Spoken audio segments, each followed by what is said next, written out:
नमस्ते बच्चों। Good morning all the students. आज हम देखने जा रहे हैं एक नया चैप्टर कार्बन से संबंधित। कार्बन एक महत्वपूर्ण तत्व। मेरा नाम पंडित आलोक शर्मा है और मैं गिल्डरलेन माध्यमिक मनपा में एक साइंस का शिक्षक हूँ। और देखते हैं अपना टॉपिक। जैसा कि मैंने बताया, पार्ट 13 कार्बन एक महत्वपूर्ण तत्व। इसका जो प्रथम ये घटक आप शायद देख चुके हैं, तो मुझे इसका द्वितीय घटक मिला हुआ है। तो इस पार्ट में क्या क्या है देखते हैं। इसमें सबसे पहले उपस्थिति, गुणधर्म, अपरूप, ये चीजें क्या हैं ये आप देखोगे। कार्बन डाइऑक्साइड और मीथेन उपस्थिति, हाइड्रोकार्बन, ये सारी चीजें हैं इस पार्ट में। सबसे पहले हम इस शब्द पे आते हैं कि कार्बन। बच्चों, इंग्लिश में एक शब्द है ऑर्गेनिक और उसी का विपरीत या उसी संबंधित मैं कह सकता हूँ एक शब्द है इनऑर्गेनिक। तो हम अगर अपने चारों ओर एक नज़र दौड़ाएं, देखें, तो हमें ज्ञात होता है कि ये पूरी दुनिया ऑर्गेनिक है, यानी कार्बनिक है। कैसे?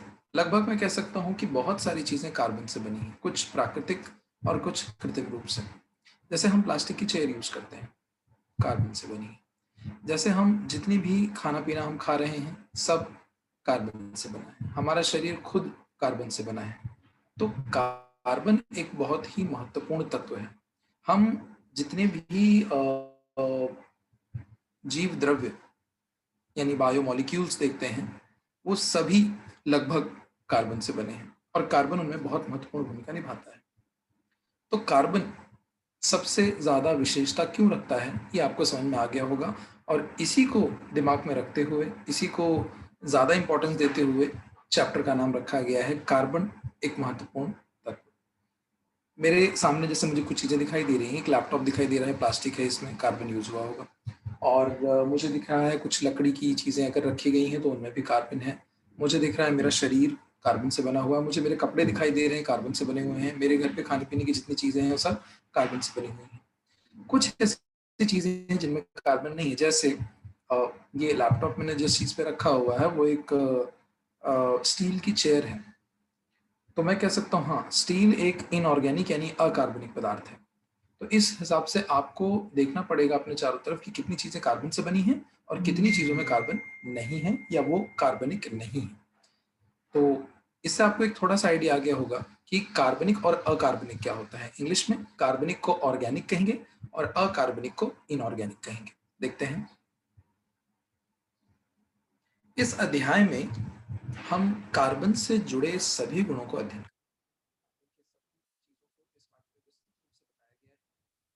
कार्बन जब हम लिखते हैं, सी लिख दिया जाता है इंग्लिश में, क्योंकि हर बार पूरी स्पेलिंग लिखना और पूरे उसके विवरण देना संभव नहीं है।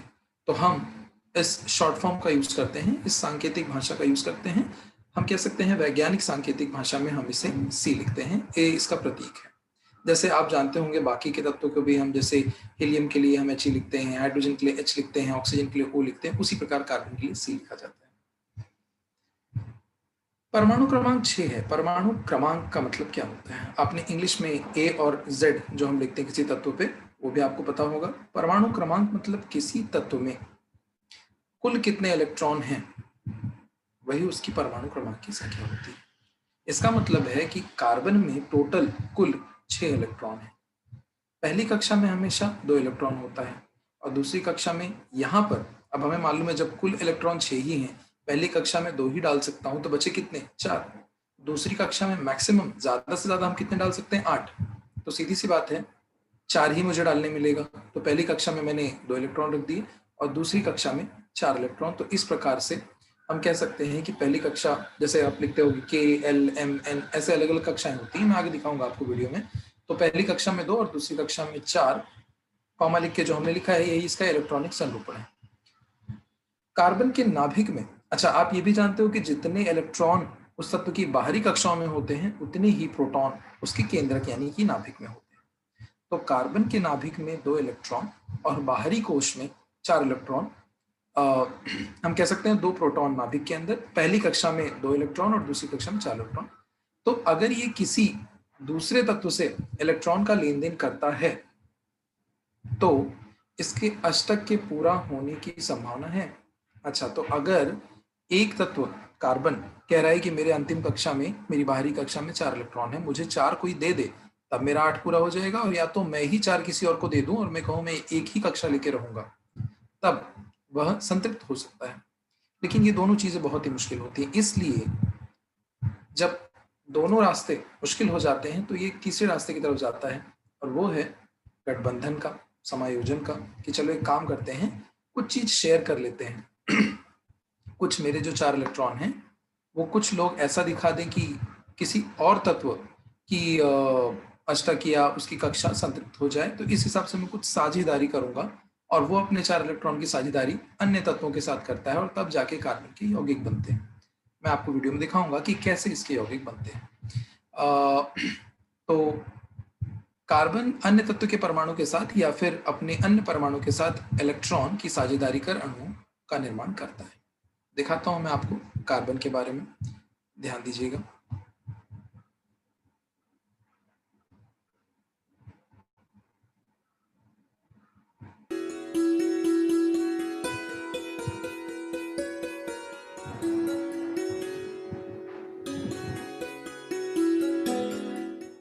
बच्चों, आज हम कार्बन के बारे में पढ़ने वाले हैं। थोड़ा इस पाठ के नाम की ओर गौर करें। इसका नाम है कार्बन एक महत्वपूर्ण तत्व। आप सोच रहे होंगे कि इतने 118 तत्वों में से हम केवल इस नए तत्व कार्बन की ओर ही हमारा ध्यान क्यों केंद्रित कर रहे होंगे। इसका उत्तर है क्योंकि कार्बन के यौगिक लगभग सभी जगह पाए जाते हैं। पेंट्स, पॉलीमर, औषधियां, प्लास्टिक, सूती, ऊनी, कोयला और उसके अन्य उत्पाद, प्राकृतिक गैस, तेल जैसे सारे पदार्थों में कार्बन के यौगिक होते हैं। यह कहना अनुचित नहीं होगा कि कार्बन एक ऐसा तत्व है जो सारे सजीवों में भी पाया जाता है। हमारे डीएनए में मौजूद परमाणु, लिपिड, कार्बोहाइड्रेट्स, प्रोटीन, इन सब में एक तत्व समान रूप से होता है और वो है कार्बन। इतना ही नहीं, जैव अणुओं में भी कार्बन ये तत्व होता है। काफी समय से वैज्ञानिकों का यह मानना है कि कार्बन के यौगिक प्रकृति में ही पाए जाते हैं, जैसे पौधों और प्राणियों में, अर्थात वे प्राकृतिक होते हैं। हम उन्हें कृत्रिम तरीके से प्रयोगशाला में नहीं बना सकते हैं। जर्मनी के रसायन शास्त्रज्ञ वोहलेर ने जैविक यौगिक यूरिया को अजैविक यौगिक अमोनियम साइनेट के माध्यम से संश्लेषित किया था। इसके उपरांत अनेक जैविक यौगिक प्रयोगशाला में बनाए जाने लगे। वास्तव में इन कार्बन यौगिकों के अध्ययन के लिए रसायन शास्त्र में एक पूर्णतः स्वतंत्र शाखा है, जिसे जैविक रसायन शास्त्र कहा जाता है। सोचिए, प्रकृति में हमें कार्बन कहां से प्राप्त हो सकता है? प्रकृति में कार्बन मुक्त और यौगिक रूप में पाया जाता है। मुक्त का अर्थ है कार्बन एक तत्व के रूप में, और यौगिक का अर्थ है किसी अन्य तत्व के साथ संभोग कर यौगिक के रूप में। उदाहरण के तौर पर देखें तो हीरा और ग्रेफाइट कार्बन की मुक्त स्थिति के उदाहरण हैं, और संयोगों के रूप में कार्बन के अनेक यौगिक होते हैं। इनमें से कुछ उदाहरण है कार्बन डाइऑक्साइड, और कार्बोनेट को हर रूप में देख सकते हैं, जैसे कैल्शियम कार्बोनेट, मार्बल अर्थात संगम रबर, और कैलामिन इत्यादि। ये सारे वास्तव में कार्बन ऑक्साइड्स या कार्बोनेट ही हैं। प्रकृति में पाए जाने वाले दूसरे प्रकार के कार्बन यौगिक जीवाश्म ईंधन हैं। ये कोयला, पेट्रोलियम, प्राकृतिक गैस से मिलाकर बनते हैं। क्या आपको याद है कि यौगिक किस प्रकार निर्माण हुए हैं? वास्तव में ये सारे यौगिक लंबे समय तक भूपटल के नीचे पौधों और मृत प्राणियों के सड़ने के कारण निर्माण हुए हैं। और तीसरा प्रकार कार्बन युक्त अर्थात कार्बोनिक पोषक तत्वों का है। कार्बोहाइड्रेट्स, प्रोटीन, चर्बी या मेद जो पौधों और प्राणियों में पाए जाते हैं, ये वास्तव में प्रकृति में पाए जाने वाले कार्बन का ही एक रूप है।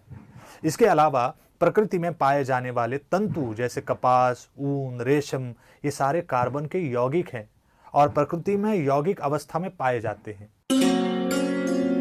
देखो बच्चों, वीडियो में हमें बहुत सारी अच्छी जानकारी मिली है। आप इसे समझने की कोशिश करें।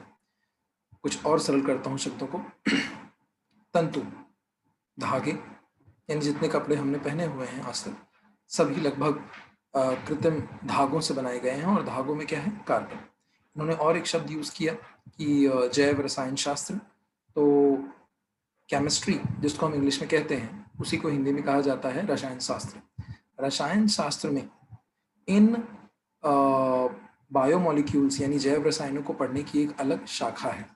और अगर तुम देखोगे कि 11th-12th होने के बाद अगर आपको ग्रेजुएशन करनी है तो कुछ लोग प्योर साइंस में जाते हैं और कुछ लोग अप्लाइड साइंस में जाते हैं। तो उसी में से एक है लाइफ साइंस। तो लाइफ साइंस जो लोग लेते हैं उनको इन सारी चीज़ों का अध्ययन करना होता है।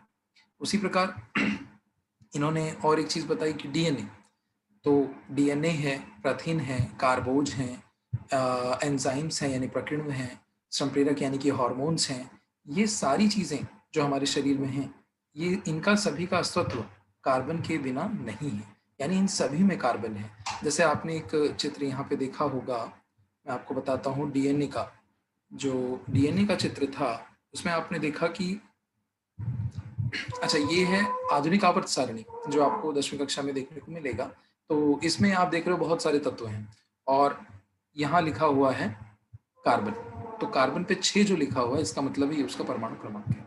इसके बाद हम इसी के बारे में क्यों पढ़ रहे हैं, क्योंकि सबसे ज़्यादा, जैसा मैंने तुमको स्टार्टिंग में बताया, सबसे ज़्यादा जो यौगिक हैं वो किससे बने हैं? कार्बन से। हमारे चारों तरफ जितनी भी चीज़ें हैं उनमें सबसे ज़्यादा क्या है? कार्बन है, और वो कार्बन से बनी हुई है सबसे ज़्यादा चीज़ें।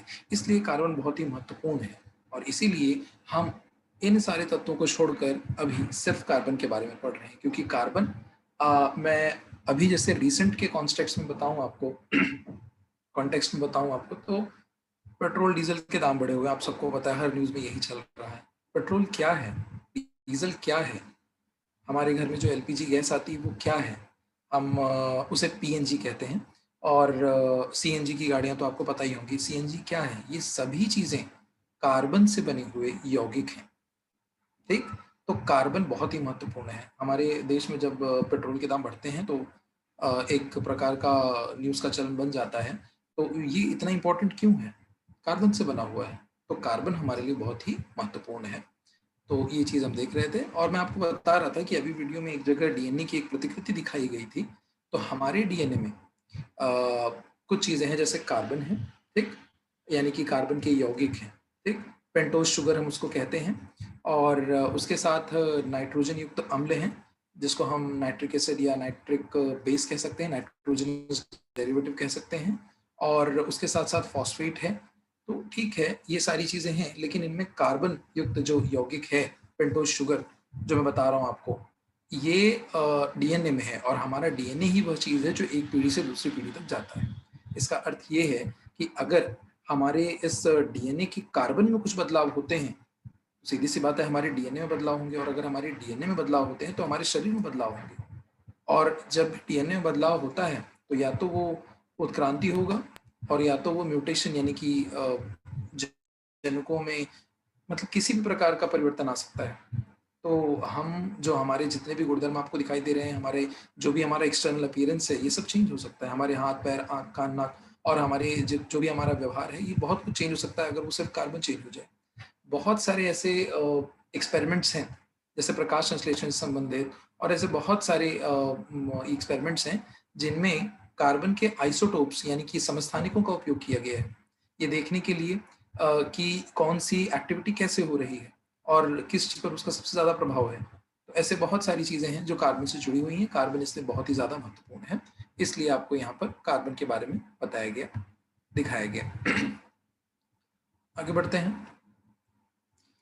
कई कार्बनिक पदार्थ ऊर्जा के स्रोत होते हैं। जैसा मैंने स्टार्टिंग में आपको बताया कि जितने खाने पीने वाली चीजें हम खाते हैं तो हमारे अंदर ये कार्बनिक यौगिक आते हैं और फिर हम अपने प्रकीर्णकों की मदद से इन कार्बनिक यौगिकों के बंध को तोड़ते हैं। जब जब बंध टूटेंगे ऊर्जा निकलेगी, जब जब बंध बनेंगे ऊर्जा जमा होगी। ठीक, यानी कि पौधों में जब प्रकाश संश्लेषण होता है तो कार्बनिक यौगिक बनाए जाते हैं और इन कार्बनिक यौगिकों के जो बंध हैं उनमें ऊर्जा आके जमा हो जाती है।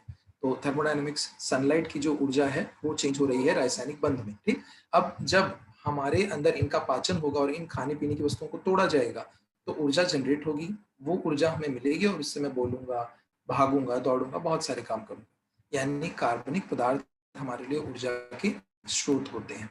यहाँ पर ऊर्जा के रूप में ज्यादा हाईलाइट किया गया पेट्रोलियम, डीजल, मीथेन, इथेन इत्यादि को। ये सभी क्या है? ये सब कार्बन के यौगिक हैं। इनमें से दो नाम तो आपको पता ही है, पेट्रोल और डीजल। मीथेन इथेन क्या है अभी हम देख लेंगे। दूसरी ओर अकार्बनिक पदार्थ, जैसे मैंने बताया स्टील का है ये, या फिर कोई जस्ते का बर्तन है, ये सारी चीजें अकार्बनिक पदार्थ उत्प्रेरक के रूप में कार्य करते हैं। जैसा कि आपको मैं बताऊं कि जब हमारे शरीर में प्रथिन का निर्माण होता है, जिसको हम कहते हैं ट्रांसलेशन, ट्रांसक्रिप्शन, ट्रांसलेशन, यानी कि प्रथिन जब बनाया जाता है तो हमें जिंक नामक एक उत्प्रेरक की आवश्यकता पड़ती है। तो यानी कि ये जितने उत्प्रेरक हैं ये सभी हमारे शरीर में होने वाली गतिविधियों के लिए अपना एक अहम रोल अदा करते हैं। तो इनकी मौजूदगी होनी बहुत ही ज़रूरी होती है, और यानी कार्बनिक और अकार्बनिक दोनों हमारे लिए उतना ही उपयोगी है। आगे देखते हैं।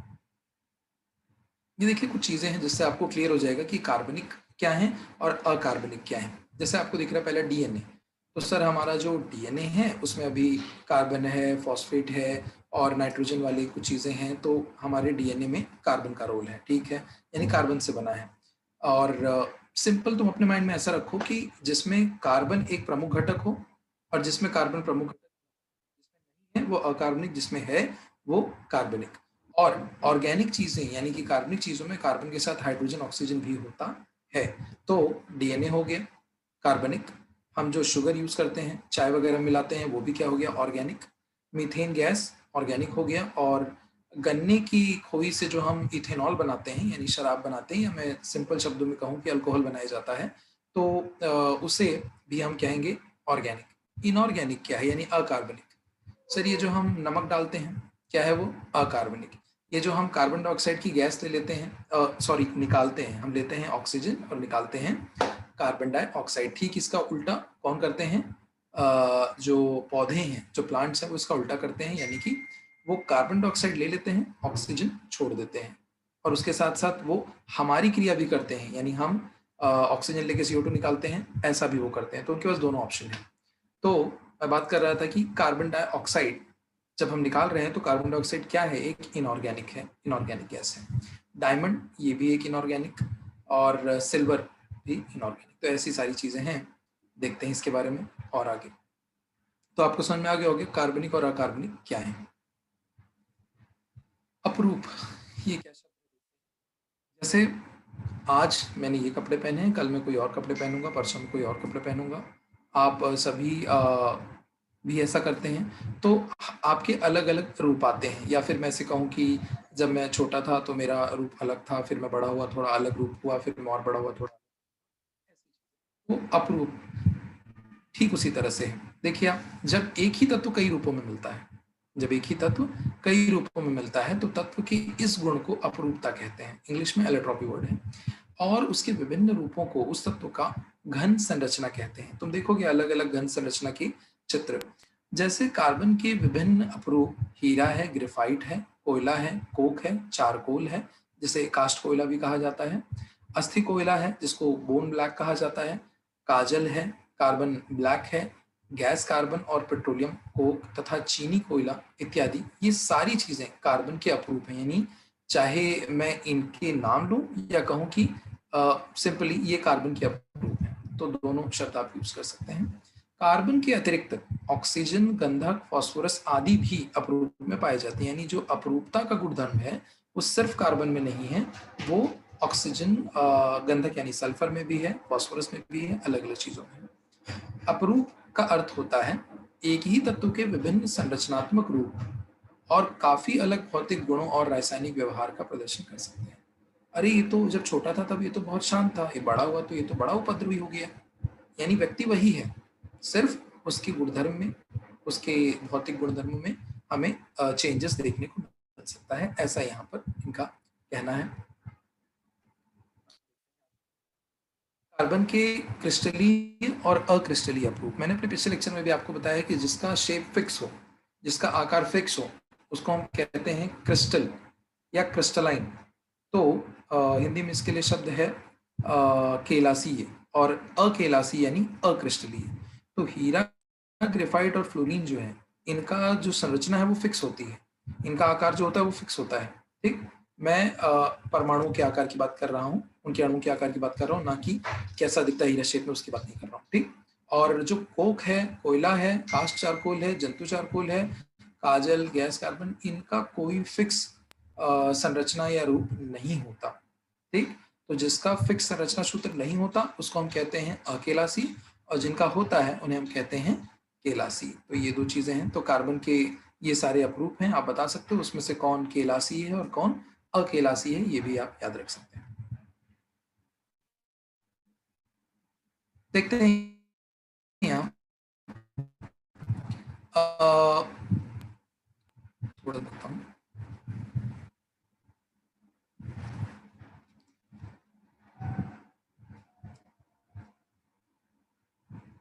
केलासी अपरूप, अगर मैं बात करूं कि कार्बन की केलासी अपरूप, तो वो आपके हो चुके हैं यानी पिछले लेक्चर में। और अकेलासी की अगर मैं बात करूं, जिसको अमॉर्फस या नॉन क्रिस्टलाइन कहा जाता है, तो इनकी रचना अनियमित होती है, यानी कोई फिक्स शेप नहीं होती, कोई फिक्स संरचना नहीं होती। पत्थर का कोयला, कोक, कार्बन, ये कुछ अकेलासी रूप हैं। देखते हैं क्या है, कैसे हैं और कौन कौन सी संज्ञाएं इनके लिए यूज की जाती हैं। पहला दिया है पत्थर का कोयला। कोयला जब भी हम शब्द सुनते हैं हमारे दिमाग में क्या आता है? सर वही लकड़ी का जला हुआ भाग हमारे दिमाग में आता है, लेकिन ऐसा नहीं है। हम एक कोयले के बारे में बहुत कम जानते हैं और उसी पर यहाँ पर हाईलाइट किया हुआ है कि तुम जानो कि कोयला ये शब्द बहुत ही विस्तृत है, बहुत व्यापक है।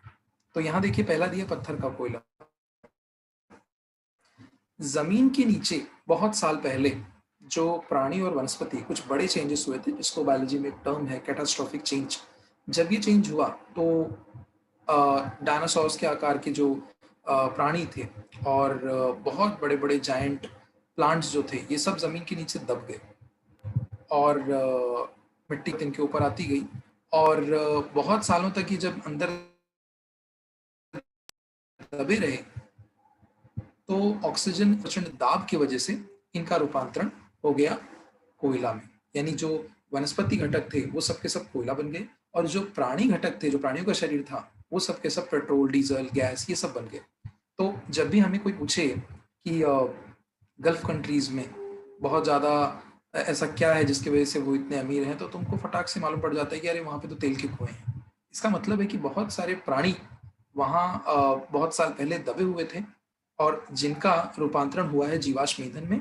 और ये एक प्रकार का जीवाश्म ईंधन है, यानी कि ये जो प्राकृतिक गैस है या जो तेल है, ये सारी चीज़ें क्या हैं, ये उस जमाने के, उस कालखंड के जो प्राणी थे उनके यानी कि अवशेष, और फिर बहुत ज़्यादा कालांतर में वो क्या बन गए, जीवाश्म ईंधन बन गए। तो यहाँ पर अगर मैं पत्थर के कोयले की बात कर रहा हूँ तो आप समझ सकते हो कि बहुत वर्षों पहले कुछ जो वनस्पति घटक होंगे वो जमीन के नीचे दबे होंगे और उन पर प्रचंड दाब होगा और ऑक्सीजन की उपस्थिति होगी नहीं, इस वजह से उनका कोयले में रूपांतरण हो गया होगा।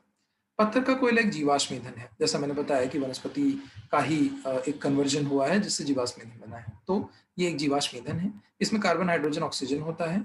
इसमें थोड़ी मात्रा में नाइट्रोजन और फास्फोरस, सल्फर होता है। सीधी सी बात है, कोई अगर वनस्पति दब जाएगी तो उसके अंदर डीएनए होगा और डीएनए में फॉस्फेट होता ही है। कुछ प्रथिन होते हैं जिनमें सल्फर होता है। तो पौधे के अंदर तो सब कुछ मिलता है हमें, यानी प्रथिन, वसा, हर चीज। तो उसी प्रकार से ये सारी चीजें भी कोयले में आपको मिलेंगी और उनके घटक मिलेंगे। पीट, अब ये क्या है, पत्थर के कोयले की अलग अलग अवस्थाओं में और उनके कार्बन के प्रतिशत पे उनका नामकरण किया गया, उनका वर्गीकरण किया गया। देखिए पहला दिया है पीट। तो कोयले को पीट कब कहा जाता है? कोयला बनने की प्रक्रिया का प्रथम जो चरण है, प्रथम चरण है, उसको पीट कहते हैं। इसमें पानी की मात्रा अधिक होती है तथा कार्बन का अनुपात लगभग 60% होता है, अतः कम ऊष्मा प्राप्त हो सकती है। यानी कि अगर मैं पीट को यूज करूंगा तो मुझे कम ऊष्मा प्राप्त होगी। ठीक है। लिग्नाइट क्या है? भूगर्भ में यानी जमीन के नीचे बढ़ता हुआ अत्यधिक दाब और तापमान के कारण पीट का रूपांतरण, यानी जो पीट है, यानी अगर मैं जमीन खोद रहा हूँ उसके नीचे से कोयला अगर मैं निकाल रहा हूँ, वो जो बहुत साल पहले वाले जो जीवाश्म थे उनसे, तो मुझे इन अवस्थाओं में मिल सकता है कोयला। ठीक। लिग्नाइट, अगर मुझे लिग्नाइट मिलता है तो यानी कि पीट का जो रूपांतरण है वो लिग्नाइट में हो चुका है और इसमें लगभग 60 से 70% कार्बन होता है, यानी कि कार्बन की मात्रा बढ़ी है। यह कोयला बनने की प्रक्रिया का दूसरा चरण है।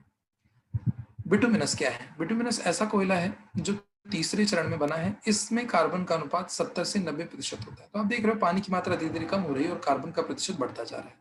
एंथ्रेसाइट, एंथ्रेसाइट कोयले का शुद्ध रूप माना जाता है। यह कोयला कठोर होता है एकदम पत्थर की तरह और इसमें कार्बन का अनुपात लगभग 95% होता है, यानी सबसे कम प्रतिशत पानी यहाँ मिलेगा आपको और बाकी की चीज़ें कम। देखिए चारकोल, चारकोल क्या है? ये शब्द आपने सुना होगा।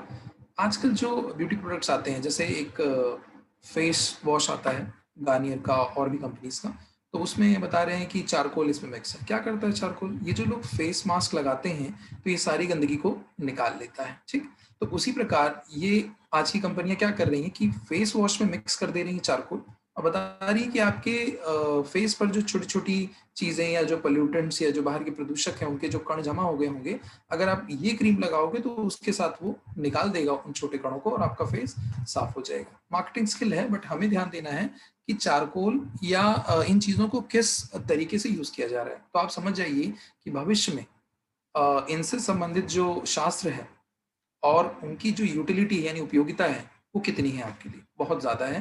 मार्केट में जितने भी ऐसे प्रोडक्ट्स निकलेंगे, उन सब में इनका ज्ञान और इनसे संबंधित विज्ञान को यूज़ किया जाएगा। देखते हैं चारकोल से संबंधित आपको और एक बात बताता हूँ मैं, बहुत इंटरेस्टिंग है कि एक जो छोटा जल शुद्धिकरण यंत्र आता है, अपने घरों में रखते हैं, एक्वागार्ड, प्योरेट अलग-अलग नाम से आते हैं। तो मान लीजिए मैं उसे रखता हूँ और कोई बैटरी वगैरह मैंने कुछ नहीं लगाई है उसमें, सिर्फ बस उसमें पानी डालना है, वो छन के साफ पानी देगा हमें। अच्छा, तो सर इसमें ऐसा क्या होता होगा जो ये पानी साफ करता होगा और लोगों ने नाम इसका रख दिया प्योरेट और एक्वागार्ड वगैरह-वगैरह? तो सिंपल है, उसके अंदर एक चारकोल आता है, ठीक? और वो चारकोल क्या करता है, जो पानी आप ऊपर भर रहे हो, उस कोयले से वो छन के जाएगा। तो कोयला क्या करेगा, ये जो चारकोल है, ये क्या करेगा, जो पानी के अंदर छोटी-छोटी अशुद्धियाँ हैं, उनको रोक लेगा और सिर्फ पानी को जाने देगा। यानी यहाँ भी सेम काम कर रहा है, जो हमारे फेस पे काम कर रहा था कोयला, वही काम यहाँ पर चारकोल उस प्योरिटी एक्वागार्ड की मशीन में कर रहा है और इस तरह से पानी स्वच्छ हो जाता है, ऐसा हम मानते हैं। और एक निश्चित कालावधि के बाद हम इस चारकोल को चेंज कर देते हैं। हम मानते हैं कि अब चारकोल ने बहुत सारी अशुद्धियाँ ले ली हैं, तो अब इसका टाइम खत्म हो गया, अब हमें चारकोल चेंज करना पड़ेगा, ठीक? तो ये सारी चीज़ें की जाती हैं। प्राणियों के अवशेष से बनने वाला चारकोल आदि से तैयार करते हैं, जबकि वनस्पति से बनने वाला चारकोल लकड़ी के कम हवा में किए गए अपूर्ण दहन या ज्वलन से बनाया जाता है। तो दोनों चीज़ें हैं, दोनों प्रकार के चारकोल हैं, प्राणी जन्य भी और वनस्पति जन्य भी। तो चारकोल संबंधित तो आपको बहुत सारा डेटा मिल गया होगा आपके डेली लाइफ से रिलेटेड। आगे आते हैं कोयले के उपयोग। गाँव में हमने देखा है कि जब लाइट नहीं हुआ करती थी और कुछ जगह पे आज भी हम देख सकते हैं जो रिमोट एरियाज़ होंगे, वहाँ पर एक इस्त्री प्रेस रखा जाता है और उसको ऐसे खोला जाता है, उसके अंदर कोयला डाल दिया जाता है गरम और उससे कपड़े प्रेस कर दिए जाते हैं। तो यहाँ पर आप समझ रहे हो कोयले का उपयोग किया जा रहा है। कारखानों में तथा घरों में कोयला ईंधन के रूप में लाया जाता है। सर मुझे सिगड़ी पे कुछ रख के गरम करना है, हाँ तो ठीक है, कोयला जला लो और उसके ऊपर वो चीज़ रख दो, गरम हो जाएगी। आजकल लोग यानी इलेक्ट्रिक फर्नेस और दुनिया भर की चीज़ें यूज़ करते हैं, बट पहले ये सारी चीज़ें थी। विद्युत निर्मिति अच्छा, कोक, कोल गैस और कोल तार प्राप्त करने के लिए कोयले का उपयोग किया जाता है। कोयले का दूसरा उपयोग आपने देखा। तीसरा उपयोग है कि अगर मुझे इलेक्ट्रिसिटी जनरेट करनी है, मुझे अगर विद्युत जनरेट करना है, बनाना है, निर्मित करनी है, तो उसके लिए भी मैं कोयले का उपयोग कर सकता हूँ। सिंपल है, कोयला जैसे पहले कोयले वाली ट्रेन चला करती थी, अब इलेक्ट्रिक पे चला करती हैं। तो सिंपल सी चीज़ है कि मैं कोयले से जो ऊष्मीय ऊर्जा निकलेगी, उसको मैं रूपांतरित करके अलग-अलग ऊर्जा के स्रोत को बना सकता हूँ। चारकोल का उपयोग जल शुद्धिकरण, कार्बनिक पदार्थों के शुद्धिकरण के लिए किया जाता है, मैंने आपको पहले ही बता दिया। और पत्थर, कोयले अच्छा, अगला है कोक। तो कोक में पत्थर कोयले से कोल गैस निकालने पर बचे हुए शुद्ध कोयले को कोक कहते हैं। किसी ने आपको पूछा कोक किसे कहते हैं? तो बता दो सर, पत्थर के कोयले को जब गर्म किया जाता है और उसके अंदर से हम गैस निकाल लेते हैं, तो जो चीज़ बचती है उसको हम कोक कहते हैं। कोक के उपयोग देखिए क्या है, घरेलू ईंधन के रूप में इसका हम उपयोग कर सकते हैं। अपचय के रूप में कोक का उपयोग किया जाता है, जैसे हमें कभी बदहज़मी हो जाती है, तब हम जो चीज़ें यानी कि पीने पर हमारा जो बैलेंस ठीक होता है पेट का, तो उसमें भी हम यूज़ कर सकते हैं। वाटर गैस है, प्रोड्यूसर गैस है, इन गैसीय ईंधनों की निर्मिति में कोक का उपयोग किया जाता है। तो ये कुछ चीज़ें हैं, मैं आपको दिखाता हूँ। हाइड्रोकार्बन, अगला जो हमारा टॉपिक है हाइड्रोकार्बन। क्या होता है ये हाइड्रोकार्बन? शब्द ध्यान से आप सुनोगे, देखोगे और लिखोगे, आपको अपने आप मालूम पड़ जाएगा कि हाइड्रोकार्बन क्या है। दो शब्द है यहाँ पर, हाइड्रोजन और carbon. Hydrogen H, carbon C। Hydrocarbons basic organic compound है, जैसे मैंने कहा था कि जो जीव द्रव्य हैं उन सभी में तुमको कार्बन, हाइड्रोजन, ऑक्सीजन मिलता है। तो अगर मैं सिर्फ कार्बन और हाइड्रोजन से बने यौगिकों की बात करूं तो उन सभी को हाइड्रोकार्बन कहा जाता है। उदाहरण के लिए मीथेन, इथेन, प्रोपेन, ऐसी चीजें हैं। हम देखेंगे कैसे बनते हैं। अधिकांशतः कार्बनिक यौगिकों में कार्बन के साथ हाइड्रोजन समाविष्ट होता है और ये मूलभूत यौगिक के नाम से पहचाने जाते हैं। और कार्बन का जो इलेक्ट्रॉनिक संरूपण है 2 और 4 हम पहले देख चुके हैं। लेकिन जब कोई दूसरा तत्व 4 इलेक्ट्रॉन की साझेदारी इनके साथ करता है तो ये अपने आप को निष्क्रिय गैस या राजा की तरह महसूस करते हैं। जैसे यहाँ पे आप देख रहे हो 2 और 8 लिखा है, यानी पहली कक्षा में 2 और दूसरी कक्षा में 8। लेकिन कार्बन के पास तो 2 और 4 ही है, तो अपने आप को 2 और 8 कैसे करेगा? किसी और तत्व से 4 इलेक्ट्रॉन लेगा। देखते हैं ये साझेदारी कैसे करता है। और इस साझेदारी से बनने वाला जो बंध है, जो बॉन्ड है, उसे हम सहसंयोजकी बंध कहते हैं। दिखाता हूं आपको मैं कि ये कैसे होता है।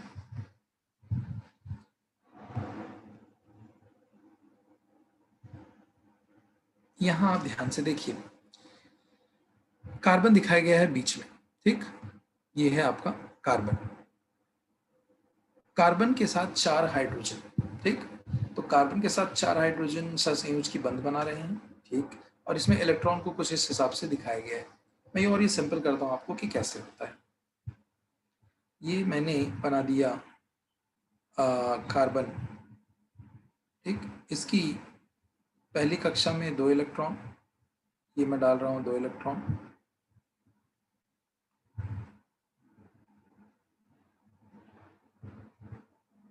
मान के चलो कि ये 1 इलेक्ट्रॉन यहाँ पे है और ये दूसरा इलेक्ट्रॉन है। तो ये हो गई इनकी पहली कक्षा, ठीक? दूसरी कक्षा में कितने इलेक्ट्रॉन है? 4।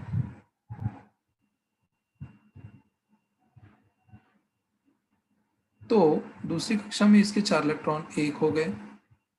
यहाँ मैं दूसरा बना देता हूँ, ये दूसरा हो गया, ये तीसरा इलेक्ट्रॉन हो गया और मान लो कि यहाँ पे चौथा इलेक्ट्रॉन हो गया। 4 इलेक्ट्रॉन और अगर इसको मिल जाए तो इसकी बाहरी कक्षा में 8 इलेक्ट्रॉन हो जाए, तब जाके मैं लिख पाऊंगा 2 और 8, यानी तब जाके ये नियॉन की तरह निष्क्रिय बन पाएगा जैसा ऊपर लिखा हुआ था। लेकिन अभी इसके पास 2 और 4 ही है, 2 और 8 नहीं है। तो इसको 4 और जो चाहिए, तो देखो अगर एक व्यक्ति अकेला हो और अगर कोई दूसरा व्यक्ति भी अकेला हो, दोनों मिल जाए तो कोई अकेला नहीं रह जाता, 2 लोग साथ हो जाते हैं।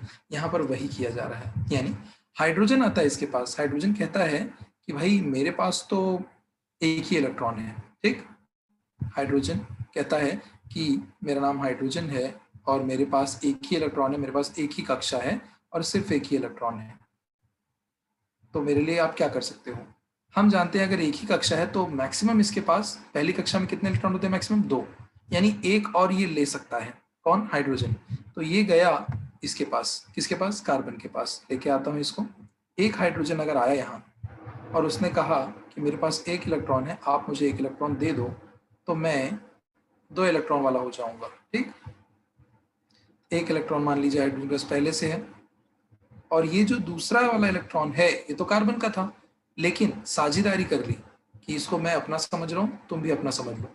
तो अब क्या हो गया? हाइड्रोजन के पास वैसे तो एक ही है, लेकिन अब सहसंयोजकी बंध बनने की वजह से उसके पास 2 इलेक्ट्रॉन हो गए और इसके इस इलेक्ट्रॉन को ये भी यूज करेगा। तो यहाँ टोटल कितने इलेक्ट्रॉन हो गए? 2, यानी कार्बन के पास अब 2 हो गए। यहाँ पर ऐसे 3 और हाइड्रोजन आ जाएं और बंध बना लें तो मैं कहूंगा कि टोटल 8 इलेक्ट्रॉन हो जाएंगे और सहसंयोजकी बंध बन जाएगा। कितनी बार? 4 बार, ठीक?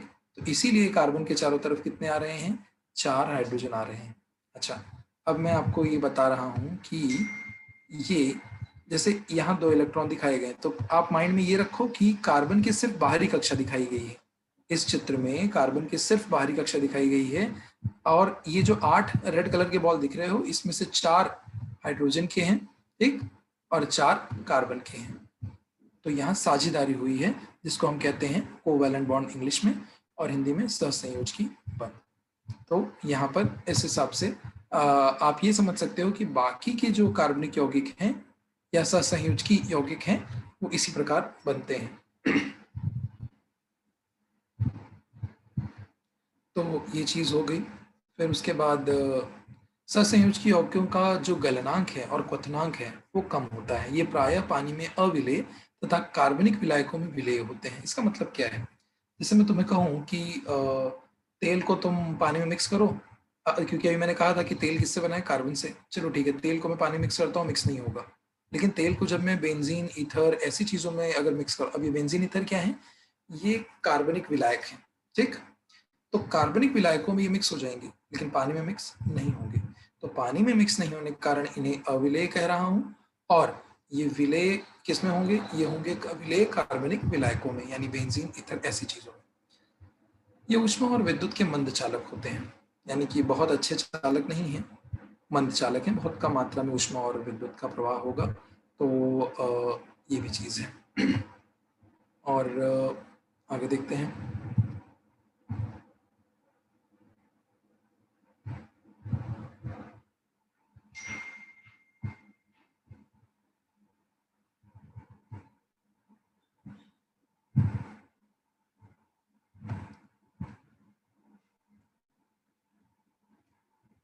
अगला टॉपिक है संतृप्त और असंतृप्त हाइड्रोकार्बन से संबंधित क्या होते हैं, ये देखते हैं।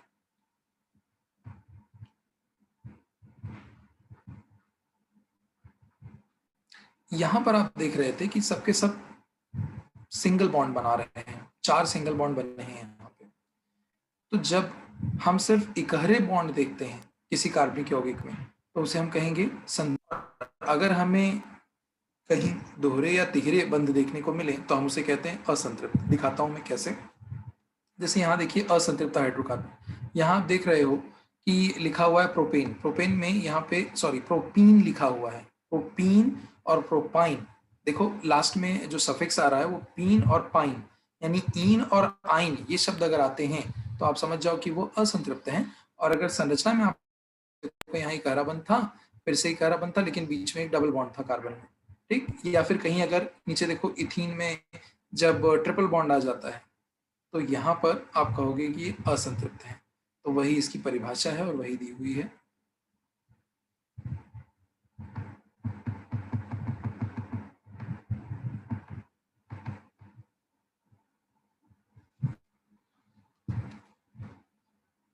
ये संतृप्त हाइड्रोकार्बन के आप उदाहरण समझ सकते हो, जब केवल इकहरा बंध हो, और जब कहीं दोहरा या तिहरा बंध हो तो असंतृप्त। मैं आपको दिखाता हूँ एक छोटा सा वीडियो जिसमें आप और क्लियरिटी आपको मिलेगी।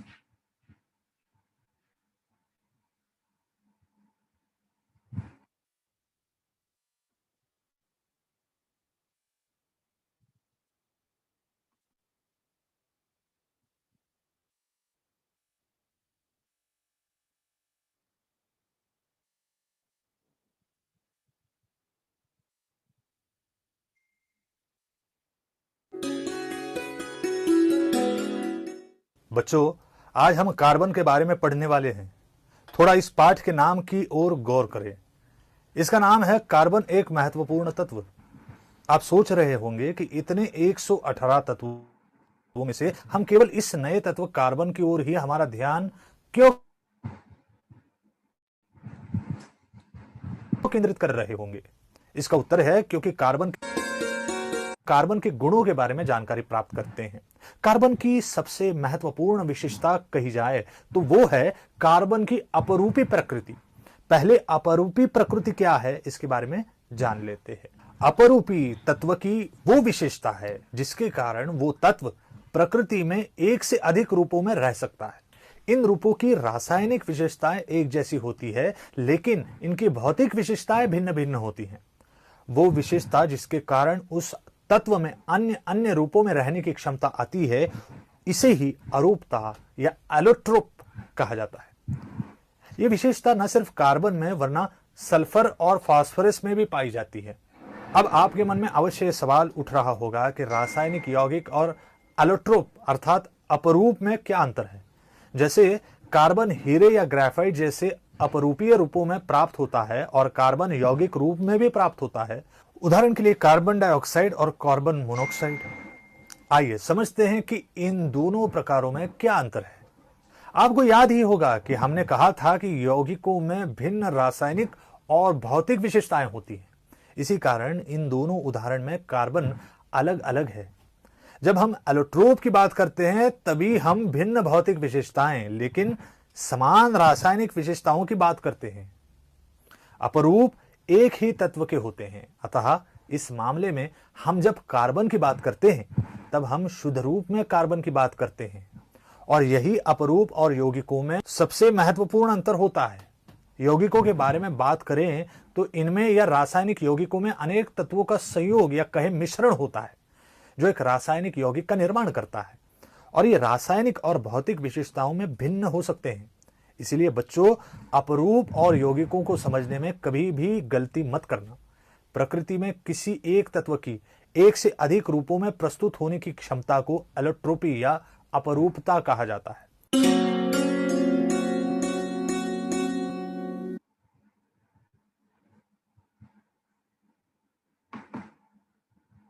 एक छोटा सा और है।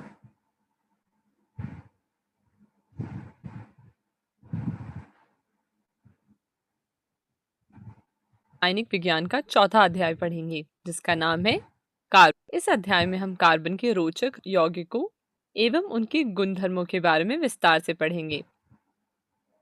जैसा कि हम पहले पढ़ चुके हैं कि कार्बन एक तत्व है।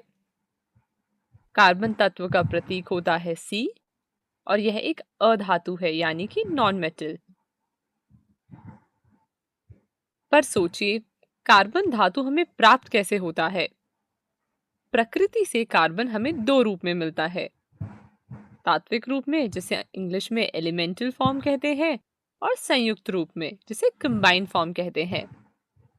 इसके बारे में हमने अपनी इंट्रो वीडियो में भी चर्चा की थी। दोनों ही रूप अधिक महत्वपूर्ण है। तात्विक रूप में यह मुख्य रूप से दो फॉर्म्स में मिलता है, डायमंड जो कि हार बनाने में उपयोग किया जा सकता है और ग्रेफाइट जो बैटरीज बनाने में उपयोग किया जा सकता है। आपकी पेंसिल की नोक भी ग्रेफाइट से बनी हुई है। और संयुक्त रूप में कार्बन हमें यौगिकों के रूप में मिलता है, जैसे कि हवा में कार्बन डाइऑक्साइड गैस में और जीवाश्मी ईंधन में जो हमें सजीव प्रणालियों के मृत अवशेषों से प्राप्त होते हैं, उदाहरण के लिए कोयला, पेट्रोलियम इत्यादि। चलिए अब कार्बन के कुछ महत्वपूर्ण पदों के बारे में पढ़ते हैं। पहला है परमाणु संख्या यानी कि एटॉमिक नंबर। कार्बन की परमाणु संख्या 6 होती है। और दूसरा है इलेक्ट्रॉनिक विन्यास यानी कि इलेक्ट्रॉनिक कॉन्फ़िगरेशन। कार्बन की इलेक्ट्रॉनिक विन्यास मतलब इलेक्ट्रॉनिक कॉन्फ़िगरेशन होती है 2 और 4। ध्यान से देखें, परमाणु संख्या 6 का मतलब है इसमें 6 इलेक्ट्रॉन होंगे। और हम पढ़ चुके हैं कि किस प्रकार इलेक्ट्रॉन परमाणु के अलग अलग कोशों में होते हैं। तो ये कुछ इस प्रकार है।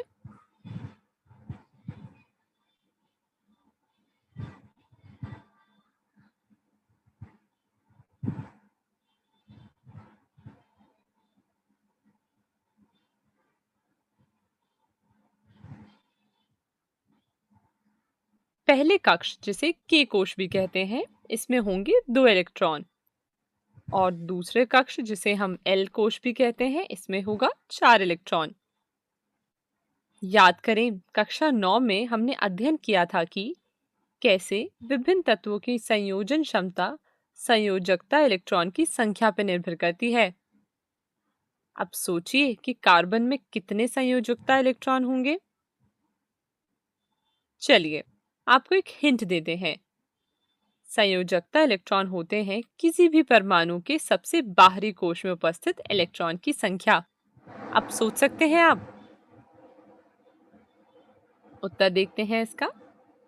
इस आधार पर कार्बन की संयोजकता इलेक्ट्रॉन की संख्या है 4।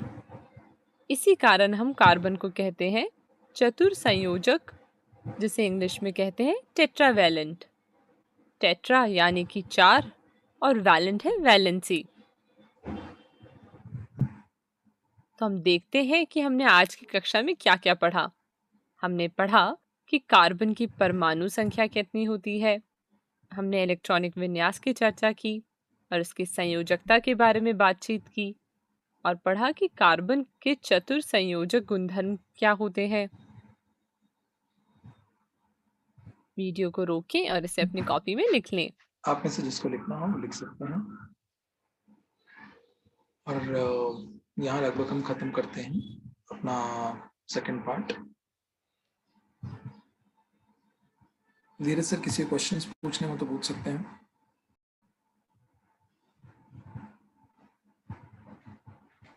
Hello, hello, good morning sir. Good morning. Sir मुझे ये नहीं समझ में आया कि जो मतलब क्या बोलते हैं, बोलो, आप हाइड्रोजन मैं के समझ पास जो जाऊँ। एक परमाणु रहता है ना, परमाणु नहीं, तो मतलब हाइड्रोजन के एक परमाणु में एक इलेक्ट्रॉन होता है।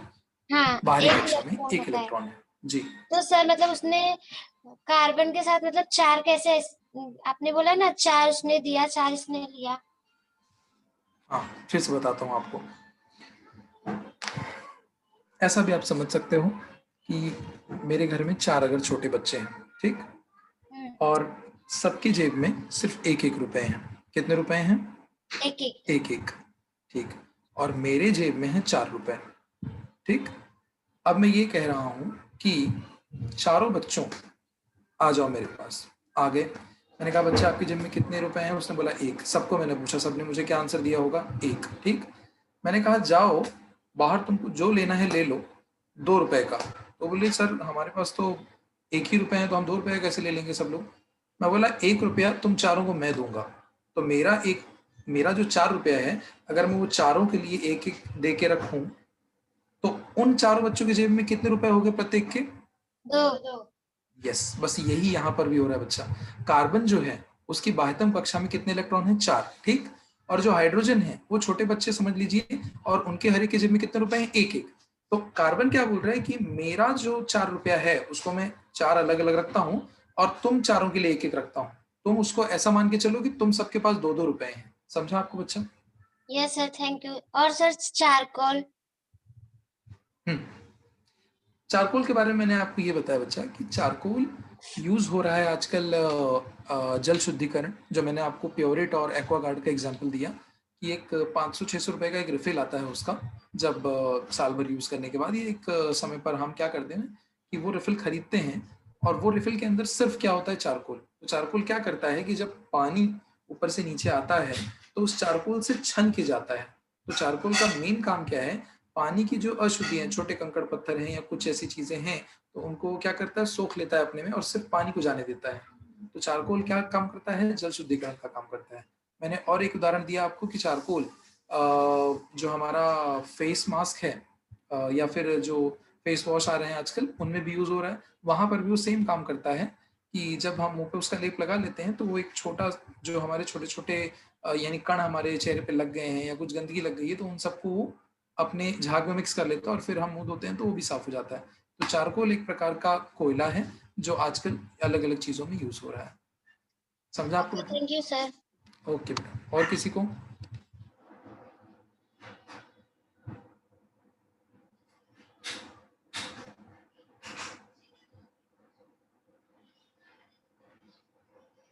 Good morning sir. गुड हाँ Rishikesh, morning sir. Good morning. Sir हाँ सर अभी आपने बताया कि चार कोल में जैसे फिल्टर वाटर रहता है उसमें जी, वो उसका अ, कोयला से वो बना होता है सर। एक प्रकार का कोयला ही है वो। हाँ, तो सर जैसे कि ये कोयला पीट लियनाइट ये सब में भी लिग्नाइट है होएगा ये बिटुमिनस। शुद्धिकरण पानी का? नहीं, ये जैसे ओके आप सर। सोचिए कि आप जानते हैं आपकी एक अलग अलग प्रकार के कैरम आते हैं, ठीक है? कैरम पे आप खेल रहे हो, आप जानते हो सबसे अच्छा जो कैरम काम करेगा वो लकड़ी का करेगा, और उस पर वो बोरेक्स पाउडर डाल के हम यूज करते हैं, बराबर। अगर हम प्लास्टिक के यस कैरम पे सर। खेलें तो थोड़ा खड़बुड़ा होगा, ठीक, और उतना अच्छा काम नहीं करेगा। खेलते उसमें भी हैं, ठीक। यानी कि सबसे अच्छा गुणधर्म हमें कौन से कोयले में मिलेगा जल शुद्धिकरण का? सिर्फ और सिर्फ चारकोल में। बाकी में भी ये प्रक्रिया हो सकती है लेकिन उतना इफेक्टिव नहीं होगा। है तो सभी कार्बन, तो सबको काम करना चाहिए वैसा, लेकिन सबसे अच्छा काम कौन करेगा? चारकोल। तो यही अंतर है।